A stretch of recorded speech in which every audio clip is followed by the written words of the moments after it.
अरे 10 रथ कहा होगा तो 10 शीश भी होंगे ना, नहीं होते? अरे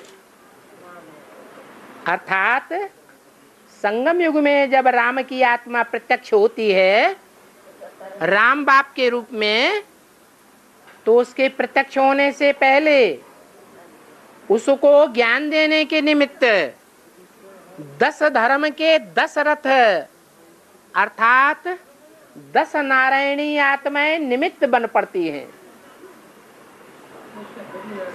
क्या झाड़ के चित्र में, पुराने झाड़ के चित्र में नीचे कितनी जड़ें दिखाई हैं?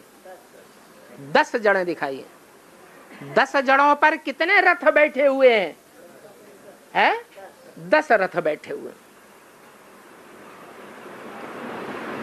वो 10 रथ जब ज्ञान में आ जाते हैं तब राम की आत्मा ज्ञान में आती है बाद में।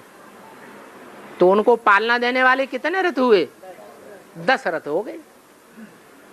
इसलिए शास्त्रों में लिखा हुआ है राम के बाप का नाम दशरथ था। और बाबा ने कहा है कि तुम ज्ञानी बच्चों को बुद्धि से ज्ञान का साक्षात्कार होगा, इसका क्या अर्थ हुआ? तुमको अभी ज्ञान का साक्षात्कार हुआ या नहीं कि तुम देवताई आत्मा हो या दैत्य आत्मा हो? राक्षसों के कुल में जन्म लेने वाली हो जन्म जन्मांतर, या देवताओं के कुल में जन्म लेने वाली हो? तुमको साक्षात्कार हुआ कि नहीं अभी तक? कितने दिन हो गए ज्ञान लेते लेते? 1 साल, 4 साल? 4 साल में तुमने ये अनुभव किया कि मैं 84 जन्म लेने वाली पक्की पक्की देव आत्मा हूं, है? तो ये ज्ञान का साक्षात्कार है या बंद आंखों का? ज्ञान का साक्षात्कार है। ऐसे ही और भी ज्ञान की गहराइयों में जाते रहेंगे तो पता चलता जाएगा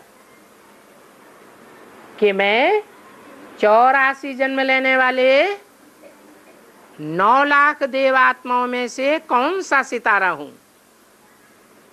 वो आसमान के सितारे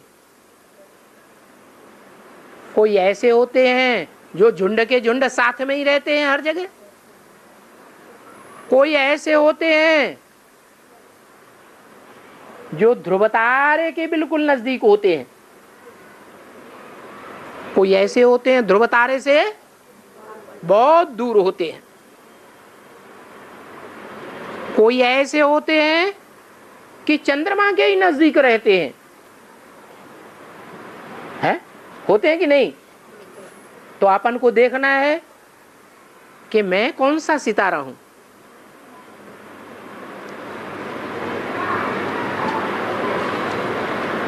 ज्ञान सूर्य का बच्चा जो ध्रुव तारा है, मैं उसके बिल्कुल नजदीक रहने वाला हूं या दूर रहने वाला हूं?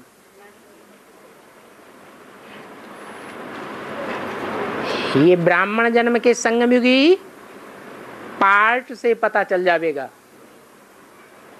जो जन्म जन्मांतर है ध्रुव तारा अर्थात राम वाली आत्मा की तरह अटल निश्चय वाला होगा, अखंड होगा,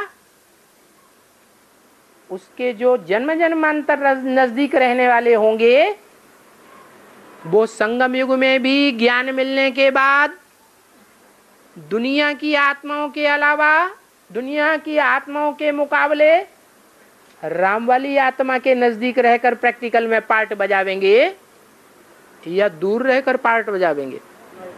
दूसरों के नजदीक रहकर पार्ट बजावेंगे, राम वाली आत्मा के नजदीक रहकर पार्ट बजावेंगे।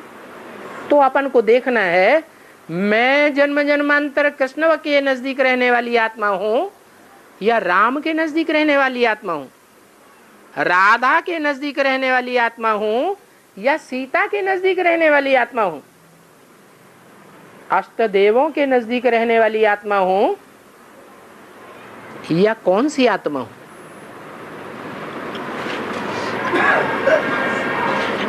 ये नंबर भी सबको पता चलेगा कि मैं कौन से नंबर का विशेष पार्टधारी हूं। ये तो पक्का हो गया कि मैं ज्ञान सागर का बच्चा हूं, ज्ञान सागर से डायरेक्ट जन्म लेने वाला हूं।